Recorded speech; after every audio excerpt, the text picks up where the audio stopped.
Okay, hello everybody, and welcome to an A plus lesson, I suppose you could call it, on exam objective 3.4. In this lesson here, what we're going to do is we're going to talk about everything you are going to need to know about exam objective 3.4 for your exam.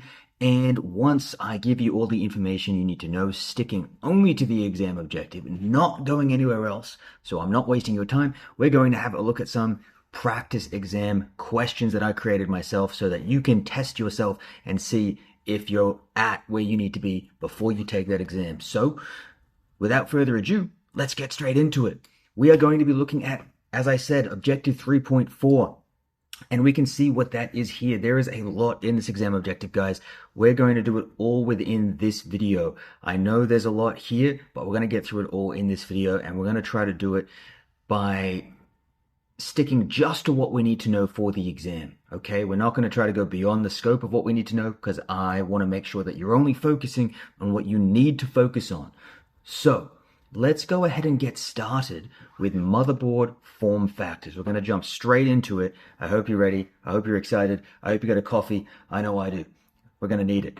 Okay, let's do it. Motherboard form factors. So a form factor, guys, is basically just the physical size of the motherboard itself. So when you are asked about the different types of form factors, you're basically being asked about the different kinds of sizes and shapes of motherboards that are available. So we have two primary kinds of motherboard form factors, generally speaking. You've got your ATX that we can see on the right-hand side of the screen here, which is essentially used in your larger desktop devices. So there's generally more room for customizability in these desktops. There's a lot more expansion capabilities within these. They are placed in desktops, okay? And that is in contrast to the ITX, which is a much smaller form factor and is, generally speaking, they have less customizability capabilities. They're less customizable. They need to be small and they need to fit within a very small space. So they're very often used in laptops, for example. Small mobile devices, ITX. Large desktops, ATX. Okay. Now, onto peripheral component interconnect. Guys, this is essentially an expansion slot that allows you to connect peripherals to your device's motherboard. So you can see an image of that here. It allows you to connect peripherals to your device's motherboard, PCI. It's quite an old standard. These days, we have something that is called PCIe or PCI Express, which is essentially the same thing, but just better in every possible way. So PCI is very old. PCIe is where it's at these days. It is a newer standard, which is essentially a much faster version of PCI. It uses a serial connection as opposed to a parallel connection, which is much faster, and it adds lanes, which allows data to travel more efficiently and with higher speed. So in the image here, you can see at the top, you have PCIe times 1 or PCIe times 16. So the times 1 has 1 lane. The times 16 has 16 lanes. And essentially, the more lanes, the more efficient, the more effective, okay? So keeping that in mind as well. We're going to go ahead and move on. Just for your exam, you'll need to know PCI and PCIe are methods of allowing your computer to have peripherals expansions connected to it. And the more lanes, the more efficiency. Doesn't get much more simple than that. Now, power connectors. The exam objective specifically mentions you need to know about the multiple variations, 3.3 volts, yeah, you can see them there. Likely what that will look like in your exam, what you might have to do is you might be given a question, I imagine, that would say, which of the following is not a standard variation for a power connector? So just make sure you know 3.3, minus 5, and minus 12 there. Sorry, plus 3.3, plus or minus 5, plus or minus 12. Make sure you know those numbers and you can identify if one doesn't fall within that range out of a given set of numbers. That's probably what you're going to need to do insofar as that goes. Now, the power connector itself used to be a 20-pin connector, but the more modern one is 24-pin connector, and it provides additional power for the PCIe interfaces because, of course, they're more efficient, they're more effective. You generally don't get that without needing more of something. And in this case, that is power. So, of course, guys, I shouldn't need to tell you this one. You should turn off power before you plug the power cable in. Please do that. We do not want you to get electrocuted. Some motherboards need additional power for the CPU as well. So, main thing from this section, power connectors, walking into your exam and you're thinking to yourself, what should I know about power connectors? You need to know the 3 variations. You need to be able to look at a list of options and say, oh, that's not a standard variation. That's the one that doesn't belong. You need to also know that the older power connector for the motherboard was 20 pins, but the newer one is 24 pins.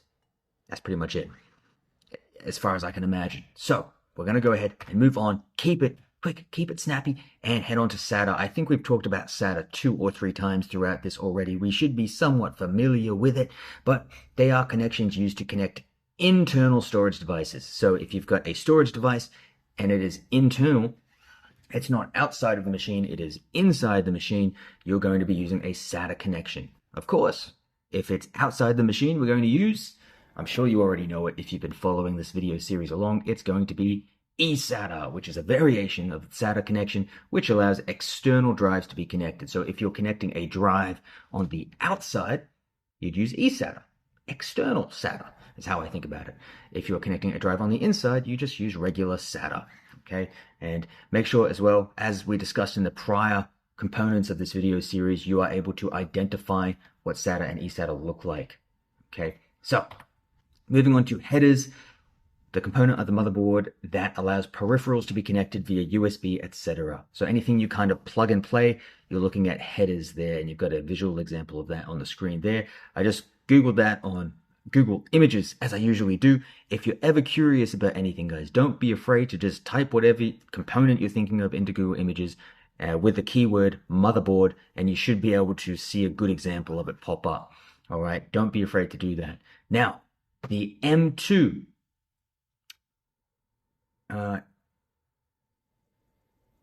So yes, M2 is, we talked about what the M2 is in a previous component. It is a specific form factor of the SSD that is very slim, very sleek, and it can be solidified into the motherboard with the use of a single screw. And I had an image of this here, so I want to go ahead and have a look at, this is an example of the, oh, where'd it go? There it is. So here we see the M2 drive being inserted into a motherboard. So just understanding that you kind of slip it in there, you can solidify it in with a single screw there, and you're pretty much good to go. All right, so it is a specific method of inserting the M2 into the motherboard with a single screw. Just know that you can slip it in, put in a screw, lock it in place, you're golden, you're good to go. That's pretty much all you need to know, guys. Just understand the general idea that that's how you might go about inserting an M2 drive. Okay, so we are going to move on to CPU sockets. 2 primary CPU manufacturers the exam objectives want you to know about. You've got AMD and Intel. On the one hand, AMD, on the other hand, Intel. 2 primary kind of CPU manufacturers, the 2 kind of CPUs that you're going to be looking at for the exam. And you will encounter the fact that motherboards are designed to be used with a specific type of CPU. So you cannot interchange AMD CPU and replace that with an Intel CPU. Once you've made your decision, you've made your decision. They're not interchangeable at your will. Unfortunately, you do have that restriction there. So some general differences between them. In general, AMD is considered to be less expensive. Intel is considered to be generally capable of a higher performance. General differences there. Don't need to know a whole lot more information or detail than that. That will pretty much do you. Just know AMD and Intel are the primary CPU manufacturers, the primary CPUs, and understand the difference between the 2 of them. Okay. Moving on to servers, server motherboards. Of course, servers are very big, very complex pieces of machinery, so they are going to generally support more than 4 memory slots. They actually support, where is it? They support, they can support anywhere from 4 to 16 memory slots. Now, of course, servers are doing a lot of things all the time. They're going to need a lot of memory, so that makes sense. You're not going to find that in a standard desktop. That is going to be servers really have a lot of memory slots. And additionally, they also have multiple CPU slots a lot of the time. And we'll talk about what the term used for that is. But a server will likely have multiple slots for using different CPUs on the same motherboard. And of course, we can imagine why that is. Servers are very resource intensive. They're doing a lot of things all the time. So they're going to need multiple CPUs for a lot of the things that they need to do in order to do them efficiently and at a high quality. So additionally, they are designed to be used in a rack-mounted system and use a larger ATX size system. Of course, guys, we talked about the fact before, ATX motherboards are generally bigger, they're generally more customizable, they're generally more capable of inserting all these different resources into them, so it makes sense why a server would use an ATX and not an ITX. ATX, ITX. Okay, so we'll move on and we'll have a look at multi-socket. And this is what I was just saying we're about to talk about. Basically, if a motherboard is multi-socketed or has multi-socket capabilities, it means that it has more than one socket for the use of more than one CPUs at the same time. So you can use more than one CPU on the same motherboard if that motherboard has multi-socket capabilities. Pretty intuitive, that one, I think. Desktop, they generally have a single CPU, and most desktops aren't going to have more than one CPU. You might play some intense games, but you don't need more than one CPU, generally speaking. They often have 2 to 4 memory slots, and expansion slot capabilities vary depending on the motherboard. So some are more customizable than others, essentially. Mobile desktops, generally, of course, they're a lot smaller because in order for something to be mobile, it has to be small-ish. Generally, as well, less customizable, and they're designed to be very portable and have good battery life. Of course, you're going to be taking them on the go. Ironically, this laptop that I'm doing this on has terrible battery life, but that's because it has a dedicated GPU, because I play a lot of video games. I'm playing The Finals and Insurgency Sandstorm at the moment. But that aside, you're not here to learn about my gaming life. Motherboards are specifically designed for that particular make and model of laptop, I think that's meant to say. So what that means is you can see here on the slide, you have the motherboard is cut out in a very specific shape. That motherboard is designed for a specific laptop. You can't just buy any mobile motherboard and put it in any laptop. Each laptop is a specific size and shape, and it is going to require a very specific size and shape of motherboard to go with it. So generally, if your laptop motherboard goes kaputzi, is broken, you're going to need to order a new motherboard from the manufacturer themselves, because they're probably going to be the only one who can provide it to you because it needs a specific shape. We're moving on to the BIOS. So the BIOS is the name of the software, or sometimes referred to as firmware, that is responsible for the initial boot up phase of your device. Your device is booting up, it's opening its eyes, it's waking up like I did before I filmed this video. It performs a post test. This is really important, particularly when we get into the troubleshooting section of the exam. Not going to get into that now because it's a later exam objective, but just understand what the post test is. So the post test, which checks that all vital system components are in place before starting the system. So the post test says, all right, there's some stuff that might not work properly and we can let that slide, but there are some vital key components of the PC that if they're not working as they're supposed to work, we got to stop this process. We cannot proceed anymore. I got to let that person know that this has gone wrong, and they're going to need to troubleshoot that and figure it out. So it checks all vital system components are in place before starting the system. If the test is successful, it looks for a bootable drive and attempts to start the operating system. If it is not successful, it will produce a series of beeps, the number of beeps to indicate the error code, and it will also produce a code on the screen for you as well. But it beeps in the case that the vital system component that isn't working affects the graphics. So if the screen is off, you can't see the error code. but you can still hear the beeps and look up in the manual, how many beeps were there, and that will tell you what the error is, and you can go from there. The UEFI BIOS is the BIOS installed on most modern devices. So the image on your right is the original kind of BIOS. It's this text-based BIOS. It's very kind of 1960s, 1980s vibes, right? The UEFI BIOS is basically a much more user-friendly BIOS. It's more visually appealing. It's more intuitive to use. Now, the fast startup, we'll talk more about that in a second. The fast startup function or setting ensures Windows does not shut down completely. This means that the next time you start your system, it does not go through the BIOS as it is picking up from where it left off. So it doesn't have to start that process again of checking through everything, blah, blah, blah, right? It's going from where you left off. The BIOS has already confirmed everything and it's just on pause. You can come back to it without restarting everything. If you would like to access the BIOS, you might need to turn the fast startup off. So if your device has a fast startup capability and you want to get to the BIOS, you'll need to turn fast startup off so that your BIOS actually goes back to zero. And when you turn your device on, the BIOS is going to need to go through those checks again, which will allow you to actually access it.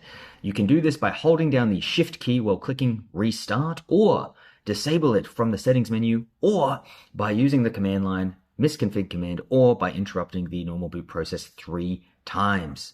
Okay, you can interrupt the normal boot process 3 times and that will disable fast startup. Keep that in mind. Interrupt the normal boot process 3 times and you can disable fast startup. You will keep that in your head. Hypothetically, for your exam, you might need to really know that one.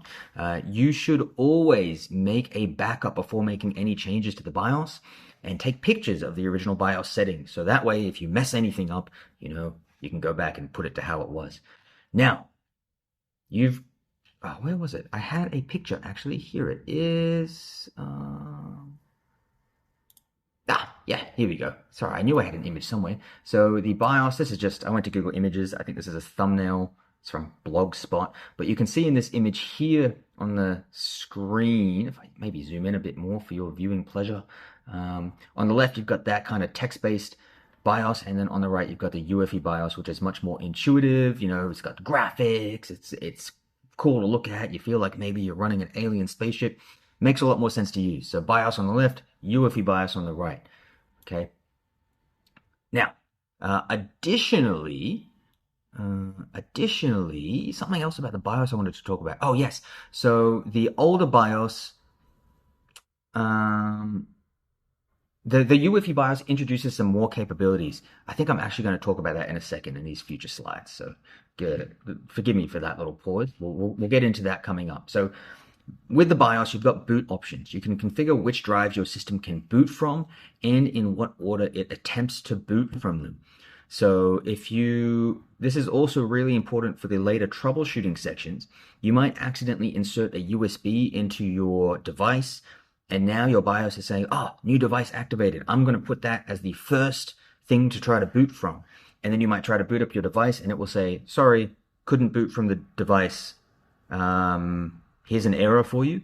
And you'll have to say, oh, okay, go into the BIOS, change the boot order to boot from the device you actually want it to boot from, and then it will be able to work properly. So you can change the boot order from within the BIOS. Okay, keep that in mind for your exam. That's really important. Not finally, but next, USB permissions. You can also change USB permissions. You can disable them. When you get into your Security Plus later, you'll start to, assuming you're going to do your Security Plus exam, you'll start to talk about how, a lot of companies by standard will disable all USB ports on all of their devices because it's just such a safety risk. Anyone by human error can plug a USB in, and that can let in malware, can let in a lot of things you don't want to let in. So by just saying, look, people are going to make mistakes, we're going to go into the BIOS and disable USB completely. So even if someone plugs that in, nothing bad's going to happen. So you can do that in the BIOS as well. Fan considerations. You can also use the BIOS setting to configure fan speed depending on if you want a quiet system or additional cooling. And secure boot. So UEFI BIOS offers the secure boot option. It protects the BIOS from becoming corrupted. This is what I wanted to talk about before. All UEFI BIOSes have the ability to secure boot. So this was something that I believe was introduced by the UEFI BIOS and didn't exist in the original BIOS. So most relatively modern machines will have this capability because most of them have the UEFI BIOS. It does this by confirming that the BIOS has not been modified. So before it boots up, it has a look at the BIOS and says, has anything changed here? Is anything where it shouldn't be? If it is, stop, hold up, we got to check this out. If it's all good, sweet, we'll boot up as normal. You can also add a boot password. So you can prevent unauthorized users from starting your operating system and getting into your BIOS settings by, not necessarily by getting into your BIOS settings, but by getting into your system itself by setting a boot password or a BIOS password. You can also set a supervisor password to make sure that only certain people can change the BIOS settings. So if someone gets in and they think, oh, I'm going to change the BIOS, play some pranks, sorry, you're not a supervisor, buddy, get out of here. BIOS settings are stored in flash memory, and these can be reset by using a jumper to create a short and clear the configuration settings. So you can create a short on the motherboard of the actual device itself to completely reset the BIOS settings, which in many ways essentially defeats a lot of the additional security configurations that are in place there. So what are you going to do? Maybe put a padlock on your device's panel at the back so no one can get in there. I don't know.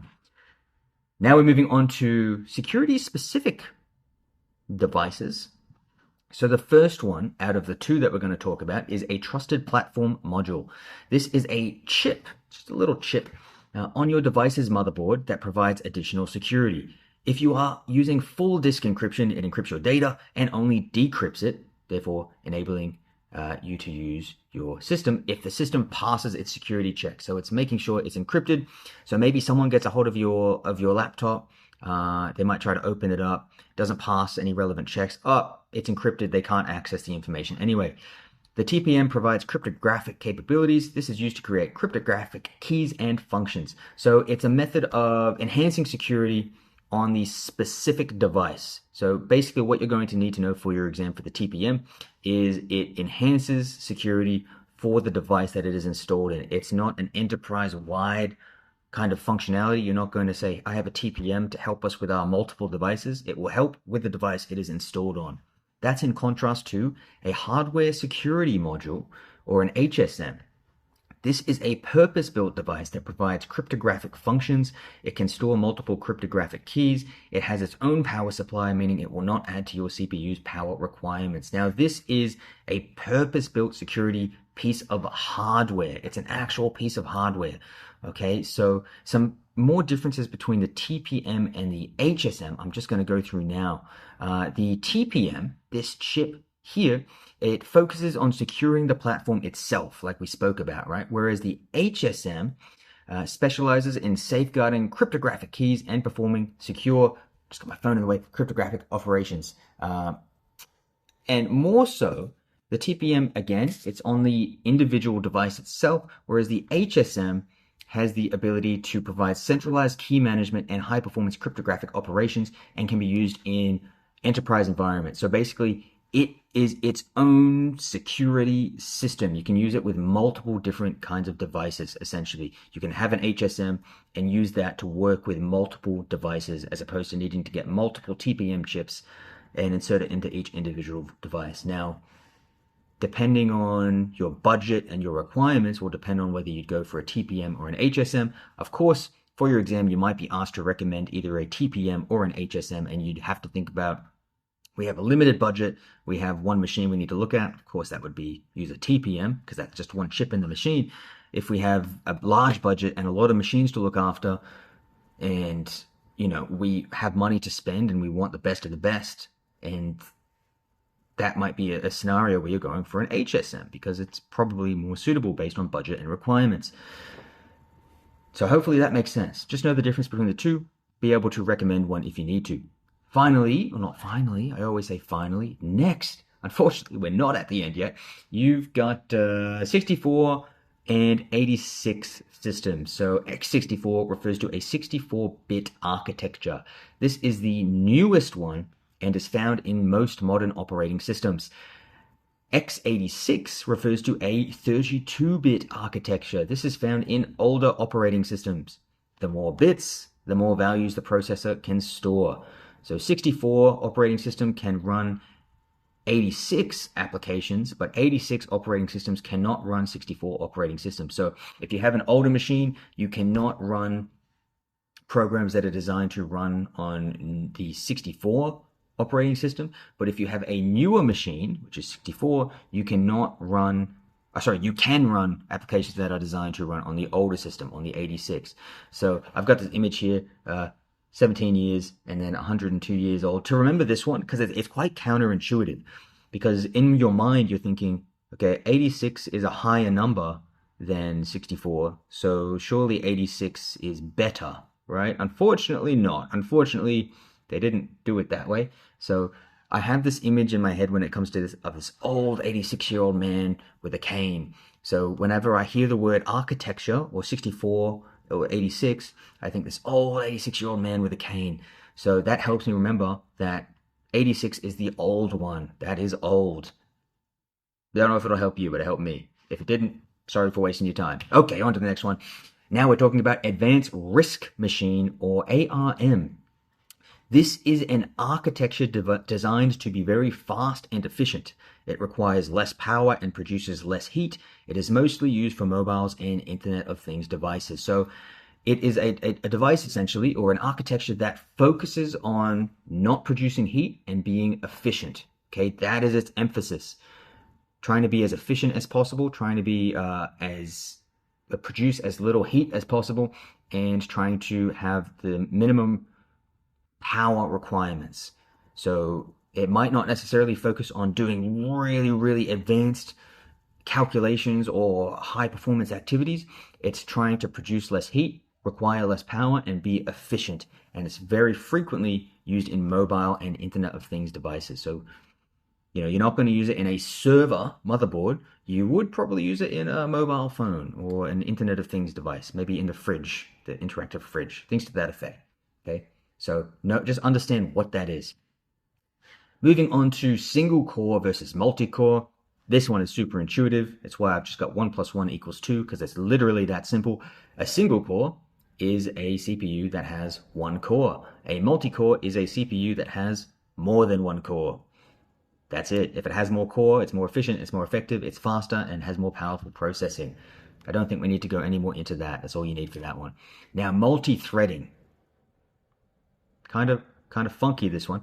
We'll get into it. This refers to a CPU using a single CPU core as if it were multiple cores. So you can see in the image here, just focus on this one to the left. Actually, for the sake of simplicity, let's just do that. I got this from Google Images. So, okay, there we go. That's a bit better. So you can kind of see you have the actual CPU core is almost virtually splitting itself in two and pretending that it has more than one logical cores. So it's acting as two virtual CPUs, right? So what that does is it creates multiple logical or virtual cores that share the physical resources of the CPU. So these two pretend virtual CPUs are using the same resources, of course, they're going to have to. It allows tasks to be completed with a greater level of efficiency, although nowhere near as good as having multiple physical cores. So you can kind of split the task between the two fake cores, which can increase efficiency, but it's not going to be anywhere near as efficient as having an actual another CPU. It's kind of there, but it's, you know, you're much better off having two CPUs, but this is the next best thing. In order for this to work, both your CPU and operating system must support hyperthreading. So keep that in mind. You might be asked a question, something to the effect of, Gerald wants to use his computer's single CPU as there were more than one logical CPU. What is something he must take into consideration before doing this. You'd need to consider your CPU and OS both support hyperthreading. Okay, virtualization support. So we've talked briefly about virtualization, virtual machines. Now, virtual machines, we've already discussed. It's the idea that you use virtualization software within your computer. So if I have a Windows computer, for example, I can install a virtual Mac machine so I can run a Mac operating system inside my Windows computer by having a virtual computer inside of my actual computer. Hopefully that made sense. We'll talk a bit more about that here. In order to do that, you need to make sure you have virtualization support, which refers to resting a virtual machine within a physical machine. So we just talked about the concept of a virtual machine. It's very resource intensive. Here's how you can check if you have virtualization support. If your Intel processor has Intel Virtualization Technology, or VT, then you do have virtualization support. If you have an AMD processor, it's going to need to have AMD virtualization, or AMD-V supported, in order for you to have virtualization capabilities. You can check this in your BIOS, so keep that in mind for your exam. You know, Ralph wants to use virtualization software and he has an AMD processor. What does he need to look for in order to ensure he has virtualization capabilities? That's what you're going to need to know. Now, expansion cards, super simple, guys. They allow you to extend your device's capabilities. They plug into the PCI or PCIe slot. We talked about those at the start of this video. Installing additional cards often requires the correct drivers to be installed, and you must make sure you follow manufacturer instructions. You can get a wide variety of expansion cards, sound cards, video cards, capture cards, which allow you to capture video and provide live streaming services. So if you want to go get famous on Twitch, then you're gonna need a capture card, or network interface cards, or NICs, which allow you to extend your device's network interface capabilities. Pretty simple stuff there. An expansion card allows you to expand your device's capabilities and go in the PCI or PCIe slot. Finally, we're on to cooling. So we have fans. They push and pull cool air through the device. More cables can negatively impact the airflow, causing excessive heating. If you've got heaps of cables in there, the air is not going to be able to move around. It's going to heat up. Heatsink. They receive heat from hot components and dissipate the heat across a large surface area. So generally, you'll find a heatsink on top of a CPU, for example, to dissipate that heat. Thermal paste or pads. They're kind of like the budget heatsink. They're really not as good, but they are an option, I suppose. Heatsinks attach heatsinks to hot components. Usually a CPU. Sorry, that's meant to say thermal paste attaches heat sinks to hot components. Heat pads do the same thing, slightly less effectively, but has a reduced chance of leaking and damaging components. They can be cut to size. So on the left-hand side, you've got thermal paste. On the right-hand side, you've got a heat pad. So on the left, you've got that paste, which is kind of, you would use that to attach a component there over the top. You could potentially use that to attach a heatsink. And then you also have a thermal pad. So thermal paste potentially can leak, can spill over, go into other components. Not the best, not the greatest. Thermal pad, you can cut it to the exact size that you need it, but it's, it's going to be not ideal. Basically, the go-to is going to be a heatsink, but these are also other options for you. Finally, you have liquid cooling. Liquid cooling involves cool water being circulated throughout a system in order to cool it down. Fans blow cool air into a radiator, cooling the liquid. The liquid is then circulated throughout the system. So this is like high-end cooling technology. With all of this cooling stuff, you're essentially going to need to be able to have a look at someone's requirements, have a look at their budget, have a look at the kind of device they're using, and based on that, recommend a relevant cooling method. So for example, if someone has a really high budget, they want the best cooling system available, they want the best of the best, budget's not a concern, they want best of the best, they have a high resource intensive gaming computer, yeah, liquid cooling is going to be fine. If they want just budget, they want really low budget, they don't have a lot of money, they have minimum requirements, you can probably just settle for, the usual, get a fan, get a heatsink, right? So that is what you're going to be looking at. The question reads, what is a typical characteristic of server motherboards in terms of memory slots and CPU support? A. Server motherboards usually have one memory slot for optimized performance. B. Server motherboards support a maximum of 2 memory slots for efficient multitasking. C. Server motherboards often support 4+ memory slots and may have multiple CPU slots.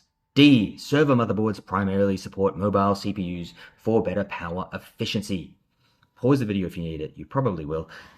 Come back to us when you're ready. Hit that play button. Your answer in 3, 2, 1. Here we go. The answer is C. Server motherboards often support 4 or more memory slots and may have multiple CPU slots. So again, guys, they do a lot of hard work. They need a lot of memory slots.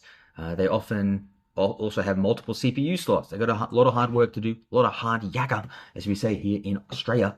So they are going to need that additional memory and CPU capabilities. If you have enjoyed this video, guys, that's it for this exam objective. Make sure you head over to journeytocyber.com. I've got a learning guide. I'm getting a lot of positive feedback on that learning guide, right? I've got a lot of great things. My notes helped. Oh, you can't even see it. It's zoomed. Oh no. Okay, trust me, people are saying good things about it. He's saying my note helped him pass his exam. The guide's really good. It helped me make everything a lot clearer. People are giving me really, really good feedback on that. So check out the learning guide. Check out the practice exams, each of which has multiple performance-based questions. And I also have performance-based question simulations over there as well. Or you can get them in these bundles here. Okay, so just again, you've got the practice exams here with performance-based questions and multiple choice questions. You've got the performance-based question simulation, which is new and I'm really excited about here. And then you've also got the learning guide, which covers everything in depth, breaks it down not only by exam objective, but by each dot point within each exam objective. That's pretty crazy, okay? And I'm getting a lot of good feedback about it. You've also got notes, learning activities, questions, simple questions and simple answers there for every single one of those. So make sure you check that out. Okay, guys, I'll see you in the next one. Can't wait to see you there.